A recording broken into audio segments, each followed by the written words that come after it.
Welcome to the ultimate Halloween countdown.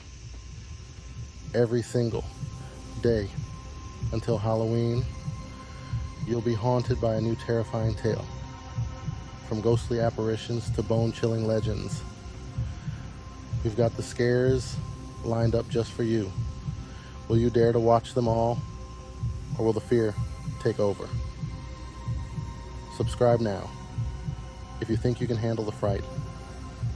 The countdown has begun, and there's no turning back. See you on the other side, if you survive. Don't forget to like, share, and subscribe. Stay tuned. So this happened when I was 20 years old. I'm 22 now, so it's not that long ago. While in college, I was a babysitter during the week for a family, and sometimes I would nanny for this other, wealthier family on the weekends. They would go away often on the weekends and leave their 2 kids, so I would stay at the house for the weekend with the kids. They had a whole dedicated guest bedroom just for me, and the family was super nice, so it was honestly great while it lasted. It happened in the fall. The leaves were all falling and it was chilly outside. I had gotten to the house Friday, and Friday night went completely fine. I just played with the 2 kids, who I'll nickname James and Jessica. James was 7, Jessica was 5. They were both cute and well behaved. Their bedtimes were 7:30 for Jessica and 8:30 for James. During the day I'd play with each of them with their toys. The family had 2 dedicated rooms for their toys, one for Jess, one for James. Jessica loved her dolls and doll houses. I spent a lot of time playing with her. James loved playing his video games, so I'd watch him play. These kids really had everything, and the house was gorgeous. It was a giant property with a big pond in the middle. It had a separate 3-car garage, and then a pool with a pool house across the pond, which was also a bar and rec room, with a pool table and darts, arcade games, and a giant TV and multiple sofas. This family was so well off and over the top that they even had an intercom that connected from the pool house to the actual house, so that if you press a button on the wall in either place, it would ring and then you could talk through it. The pool house also had a giant window that overlooked the pond and had a view of the house. So after the kids went to bed, I was free to do as I pleased for the night. It was great. I wasn't supposed to have friends over though. That was a rule I respected. I would just FaceTime my friends and watch movies in the pool house to pass the time. It was not a bad place to have free time in, I'll tell you that. I started getting hungry, so I walked back across the property to the house, entered the code to let myself in, and went to the kitchen. They had so many snacks and food that I was allowed to help myself to. I grabbed a frozen snack from the freezer and threw it in the microwave. And when I was done, I went back across the property to the pool house. I liked hanging out in there more because I could be louder on the phone and have the TV as loud as I want without waking the kids. I was on the couch eating, watching the movie White Chicks, while texting a bunch of my friends. I was just in the middle of telling my friends how great of a gig this was, when the intercom beeper gave me a heart attack. I went to go press the answer button, and I heard Jessica's voice on the other end, saying she's scared because she keeps hearing noises. Usually she'd sleep through the night, so I'd have to go tuck her back in. I set my food down and ran back across the yard to the house. I entered through the door with the code lock again and went to Jess's room. She must have ran straight back to her bed after we got off the intercom, because she was already back in her bed all scared. I went to tickle her and tuck her in, just so she wouldn't be scared anymore. When she felt better, I left her room, shut the door, and walked down the hall back to the kitchen to grab some wine. As I was looking for a wine opener, I heard the ever so lightest crack in the wood floor from another room. I froze and looked in that direction, instinctively waiting for a second sound. I didn't want to start freaking myself out now. I didn't want Jessica saying she's hearing noises to get in my head. I was thinking it was a regular house settling noise. I admit I was a little creeped out now, but I left the lights and TV on in the pool house, so I had to go back. I went outside, locked the door with the code, and ran across to the pool house. I sat back down on the couch and resumed eating the rest of my food. I didn't end up bringing the wine. I still had White Chicks on, though I was mostly just getting distracted on my phone. Then that damn intercom went off again, making me jump in my seat. I hurried to answer it, and when I did, there was silence on the other end. "Jessica," I said into the mic. I thought for sure I heard someone breathing, but that's all I could hear. He said both Jessica and James' names at least 3 times each. Now I was actually starting to become terrified. I called my friend Kelsey and told her I want her to come here because I'm actually getting really scared. I told her that the little girl I'm watching said that she was hearing noises, and then I heard a noise, and now someone pressed the intercom button but didn't say anything. I felt like it was not something one of the kids would do. I was still on the phone with Kelsey, who was telling me to stop being paranoid, but she also sounded drunk.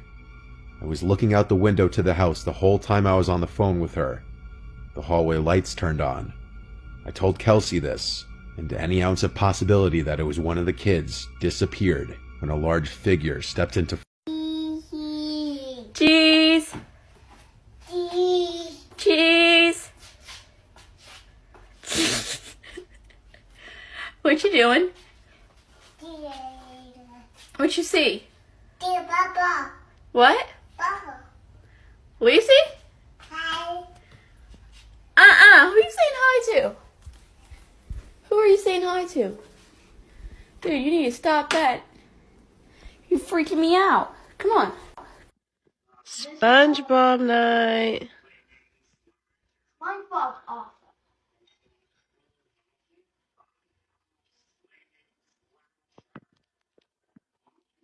Liam, come here. Liam, right now. What is happening? Okay, I'm calling your mom. Just stay right here. I wish I could be a pirate again. You do? Yeah. When were you a pirate?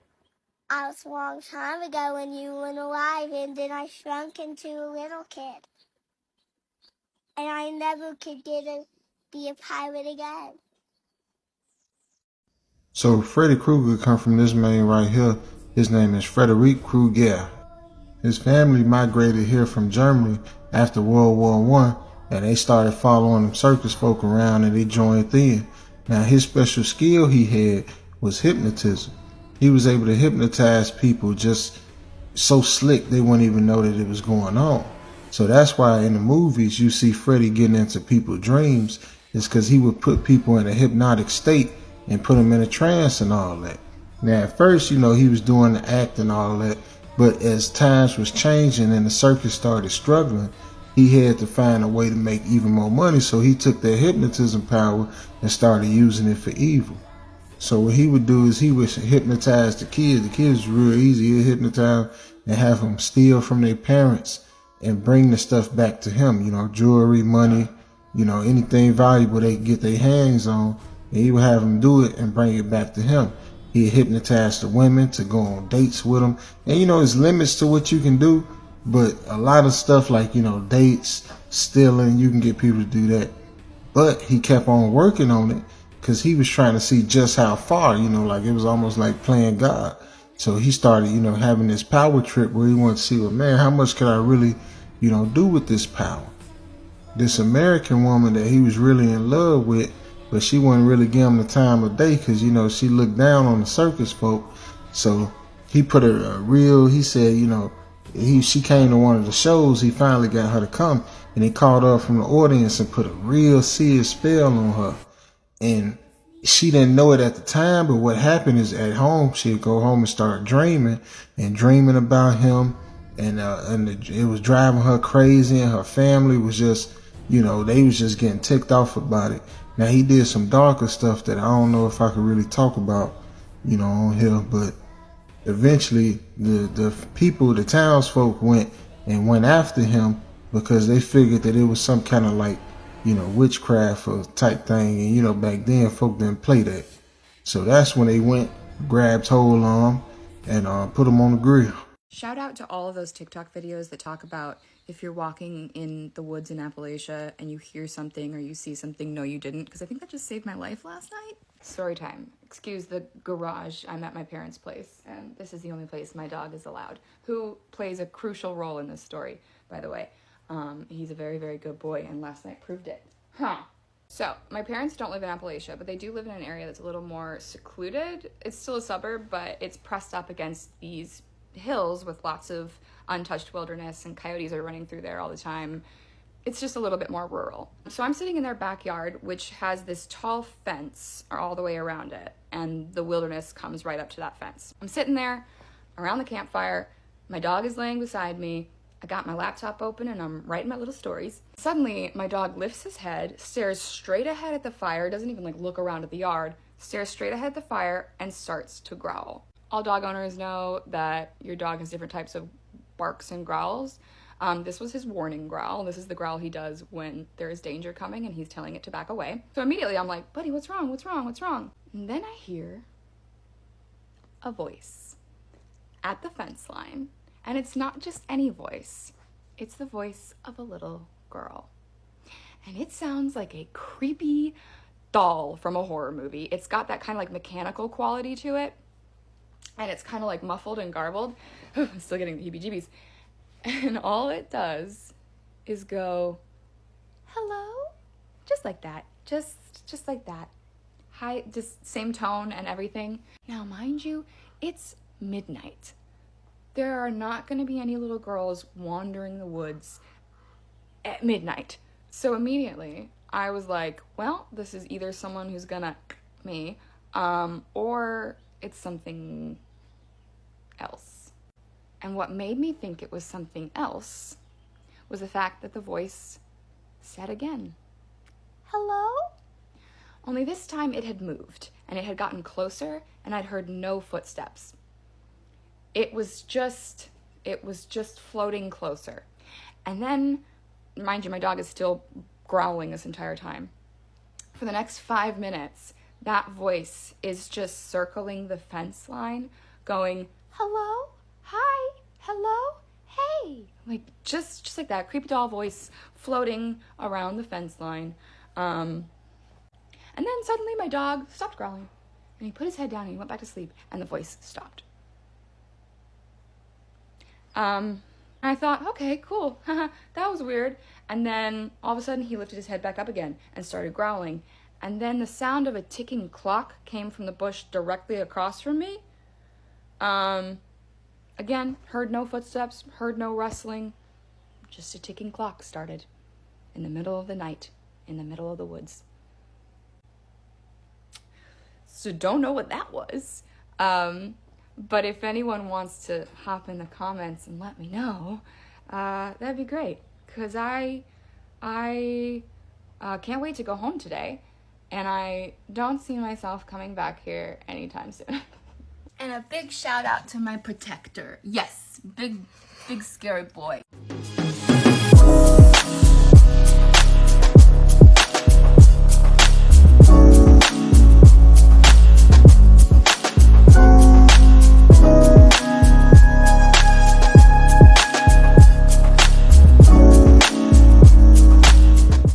I handed out poisoned candies to kids on Halloween. I turned every parent's worst nightmare into a reality. They called me Candyman, the man who ruined Halloween. It all happened in 1974 in Houston, Texas. Yeah, everything happens in Texas, what can I say? I was the typical quiet neighbor with a mysterious vibe who didn't interact with others. During Halloween, I used to put up a "Do Not Disturb" sign, but those pesky kids still knocked on my door. I never opened the door for them, and in previous years they vandalized my property, throwing paint on my door and ruining my garden. But on Halloween 1974, I gave them what they wanted and then some. I started opening the door with a big smile and handed out pixie sticks. These were little paper tubes filled with flavored powder, very popular at the time. My smile wasn't because I was friendly, but because those pixie sticks contained a high dose of cyanide, enough to take the life of 2 grown men. Most kids didn't knock on my door, but those who did got a tasty treat. The kids were in costumes, so I didn't know their identities. I'd learned their names through the news, and that excited me. The next day, the news reported the name of my first victim, 8-year-old Timothy O'Brien. Timothy was the son of a respected city ophthalmologist, Ronald OBrien. The autopsy revealed that Timothy had ingested cyanide from a poisoned treat. Parents across the country panicked, and the investigations began quickly. Timothy's devastated father led the police to every house where his son had trick-or-treated, but emphasized my house, saying the poisoned candy likely came from there. When they arrived at my house, I wasn't home, so they tracked me down at work. I worked as an air traffic controller at the city airport. When the police arrived, they handcuffed me in front of all my coworkers and arrested me. but days later, they'd be shocked to discover I wasn't the man they were looking for. I hope you didn't believe the story you just heard. That story was made up by me, Ronald OBrien, Timothy's father, to throw the police off my trail. There was never a neighbor poisoning children. It was discovered that I poisoned my own son to collect life insurance. You see, I had a debt of over $100,000, and months earlier, I took out life insurance on my 2 kids. I would receive $20,000 for each child if they died. On that Halloween night in 1974, I gave my kids pixie sticks with cyanide, but Timothy was the only one who ingested it. He poured the entire candy's contents into his mouth and complained about a bitter taste. He wanted to spit it out, but I gave him a glass of water to wash it down. Minutes later, Timothy started convulsing and was rushed to the hospital where he was pronounced lifeless. I had also given other cyanide-laced pixie sticks to the neighbors' kids to create more confusion. But luckily, there were no more victims. The next morning, I called the insurance company to claim the life insurance. This was part of the evidence that led to my conviction. On June 3, 1975, I was found guilty of murder and 4 counts of attempted murder. I was sentenced to death by lethal injection. 10 years later, I received that injection, and my last words were, "Trick or treat." What do you think of my story? Real Halloween Horror Nights ghost stories. Now, I've received a few submissions of people who work at the Hollywood location of Universal, and there's some really creepy stories about this lower lot. These employees would like to remain anonymous. I worked at the Killer Clowns attraction. I have a love for all things scary and horror, but I've never really been one to believe in ghosts until I worked here. I was a host of this maze, and I'd watch the cameras to make sure everything was running smoothly. The scare actors loved to mess with me and jump out at me from behind corners. But one night, what I experienced wasn't a prank. I was inside the maze, and I felt a little tug on my jacket. I thought it was one of the scare actors, so I laughed and looked behind me, but no one was there. The hall behind me was empty. I went to look at the cameras to see if an actor ran away quickly, but there was not a soul in sight. A few nights later, the tugging happened again.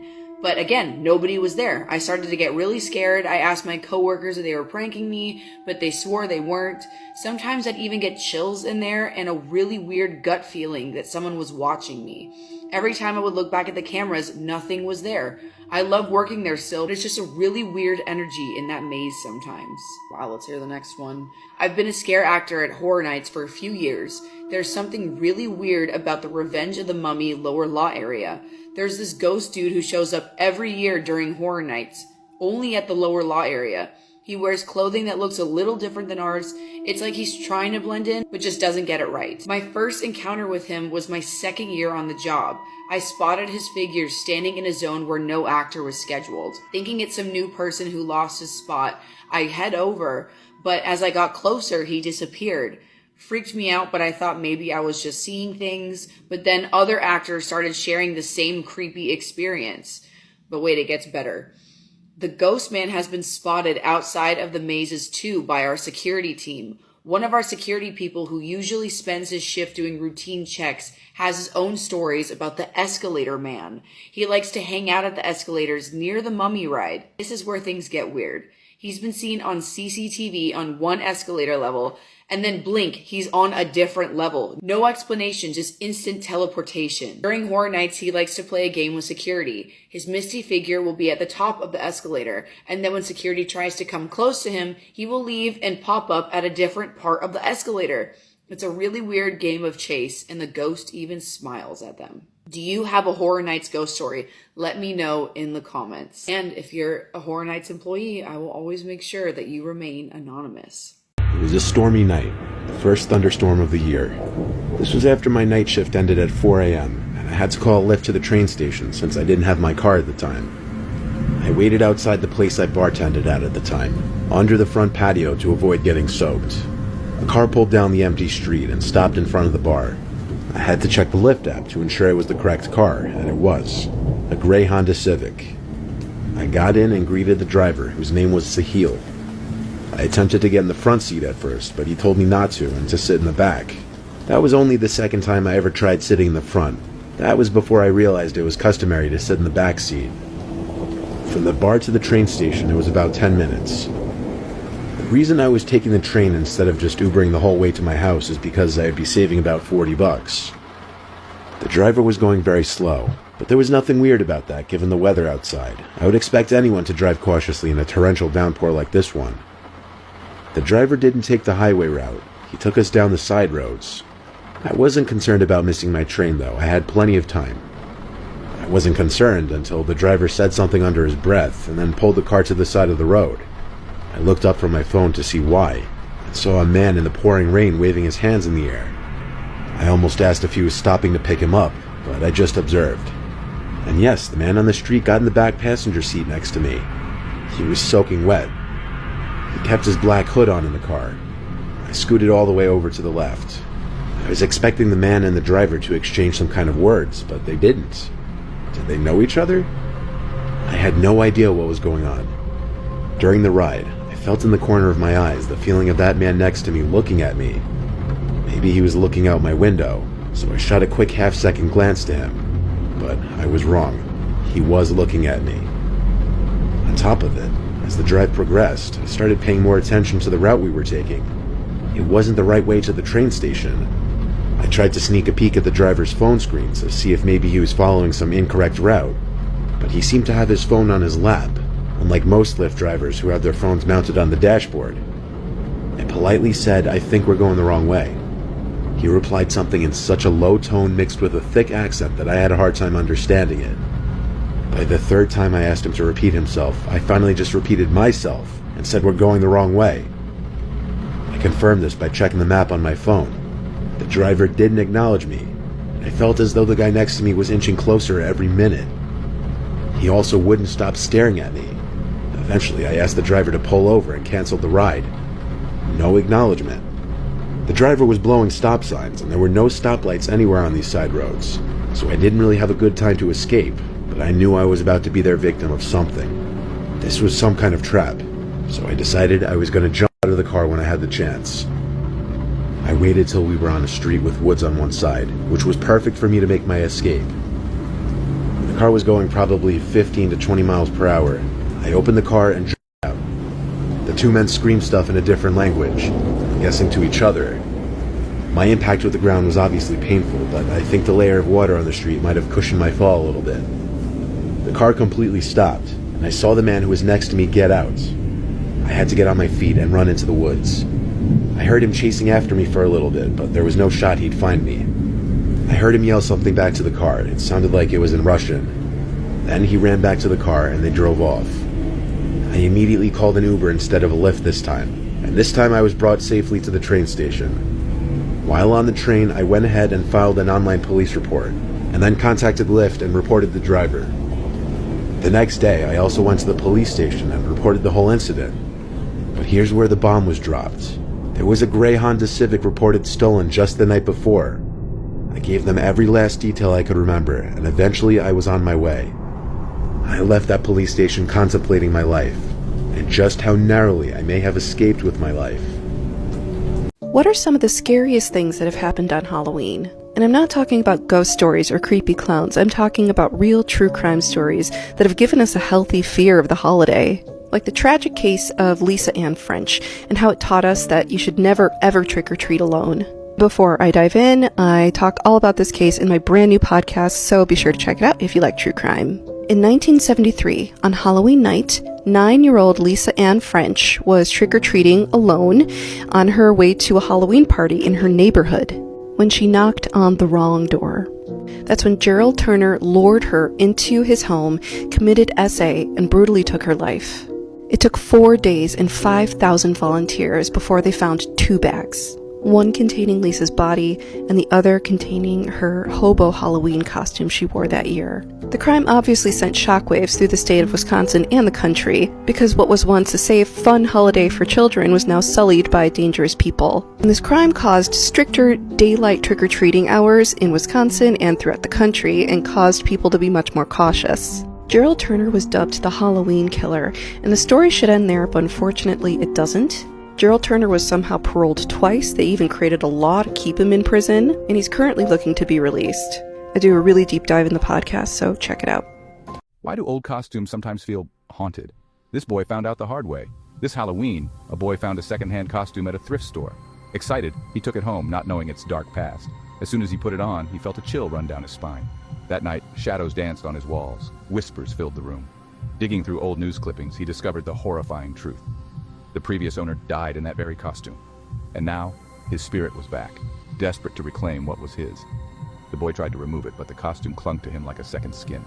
He wasn't alone anymore. The spirit had returned.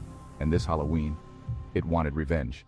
This is maybe the scariest urban legend I've ever heard, and it ended up being true. Back in the 1970s, there was this terrifying fun house in Long Beach, California called The Laugh in the Dark. And there was always this urban legend that all the mannequins inside were fake, except for one. Also, mind you, this is what this week's episode is about, so if you don't want spoilers, just listen to the episode. This urban legend came to be because there was one mannequin inside that just looked wrong. All of the other ones looked fake, but this one in particular looked way too human. And a bunch of the kids also said the area that the mannequin was in just smelled really, really bad. So a few years go by, and one day a film crew comes in and is using Laugh in the Dark for a film set.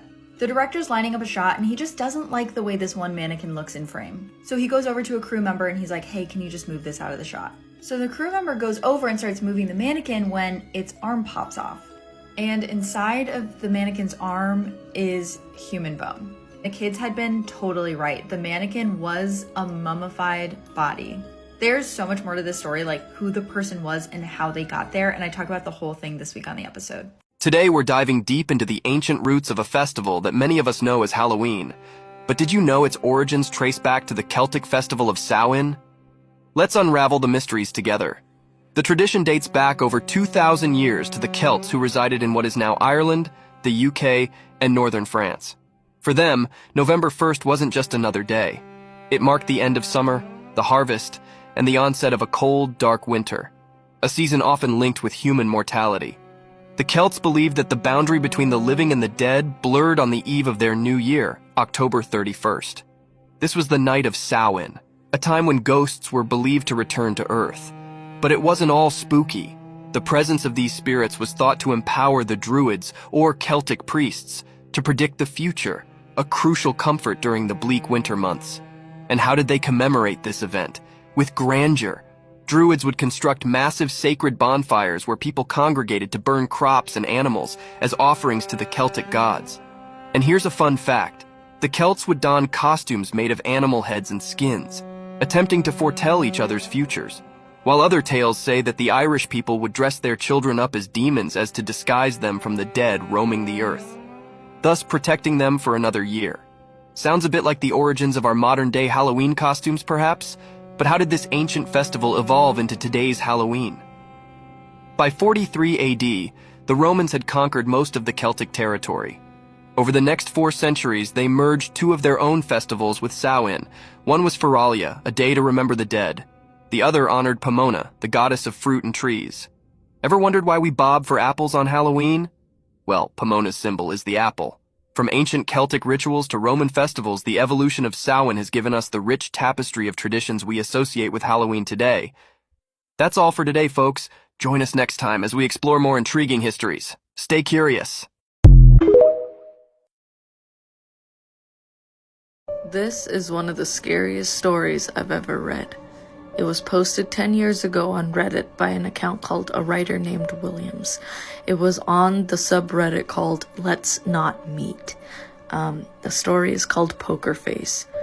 So sit back, relax, and enjoy this very scary story. This happened in Antioch, California. It was around 2 a.m. I was at a friend's house, safe in warm, sheltered suburbia. We were having a lot to drink, chit-chatting, enjoying ourselves, of course. When you're having fun, time hits the fast-forward button, and those few minutes turn into an hour. I had too much to drink. My friend has a bit of an abrupt bedtime, so I had to dodge out early, still intoxicated. I felt too shameful thinking I'd be asking too much to stay in his house to sleep off the drunkenness. I suppose he was either too rude or too drunk to consider it himself. Whatever. Sometimes a little inconvenience makes you appreciate everything else. I needed about another hour or so to sober up and drive back. As fast as time passed during my stay, it decided to drastically slow down as soon as I stepped out of his house. It was a cul-de-sac area, a concrete jungle with the stem of the street breaking into a fork. Alongside the road, my car was parked. The only street light that worked was in the middle of the cul-de-sac circle, about 80 yards away. I stumbled towards my car, produced my keys, and felt the metal line up. Opened my door and shifted to the back seat. Because this was a dark, strange, and unfamiliar neighborhood, I took the leftover newspapers and a sweater in my backseat to cover myself up. I was a little scared. I wanted to camouflage myself and not just be some guy awkwardly sitting in his car, waiting for time to pass in order to drive home. I couldn't fall asleep. The uncomfortable feeling of a cheap backseat bed enshrouded in darkness didn't make the chance of slumber easier. It felt too ominous, and of course my mind began to wonder. I thought of worst-case scenarios, like how the police would shine their lights on me through the window, or a drunk driver hitting my car, and... Wait. In the distance, about 100 yards away, I hear footsteps approaching. The gravel scuffed with each step forward, growing in proximity but periodically taking stops. I wondered why until it made sense in my mind. Whoever it was probably looking through cars carefully, with the intent to steal one. I couldn't recall how many cars were on the block, but I counted 3 full stops until he was at my window, breathing. I froze. There was no more than 1 foot between us. The car encapsulated me as I lay hidden beneath backseat clutter, forming myself into an object, trying my hardest to be unnoticeable, unmoving, and simply not there. "I see you," said a 40-plus-year-old man in a perverse baby talk. I imagine when you were playing hide and seek and one of your friends tricks you into coming out, he said it in that tone of voice, as if baiting me, like he was questioning whether the clutter in the back seat was just clutter or a person. I didn't want to move or check the window. I remained clutter. Give me an Academy Award. My body reacted by minimizing my breathing so much that I felt paralyzed. I dare not to look. My eyes fixated on the back of the passenger seat. I didn't blink, I didn't move, I didn't breathe. My heart was pounding so hard it shook my body with each throb. He circled around the car. My ears didn't fail me. I heard the steps. I felt like I was part of the car. I could feel him touching the trunk as he carefully pressed down on it, as if to test the alarm, as if to test me. I was in the middle of fight or flight. I couldn't do either without elevating danger. I was frozen and hoping to God he was bluffing. He circled the car again. The door handle to my right jiggled. He was pulling it multiple times. "I see you." Same tone, but more agitated and stressed, more convinced that he was trying to make that clutter move, revealing itself to be one of his expectations that it was me. My muscles tensed like a cow before slaughter. That had to be metal against glass. "Take a penny right now and tap your window." A crowbar, a knife, a rock, a gun. My eyes fixated on the seat in front of me, never averting my gaze like he was. I was covered enough to where I couldn't see beyond the seat in front of me. I know I couldn't see him, but I can feel his eyes resting on top of me.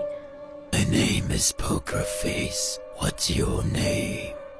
The voice changed, in a lower, demented, and serious tone. My mind forced a visual. It wasn't anything human. I already accepted my death. I was ready to be shot in the head, ready to take a life-changing bullet, multiple knife wounds. Just make the sleep bearable, not excruciating, as you drain me of life.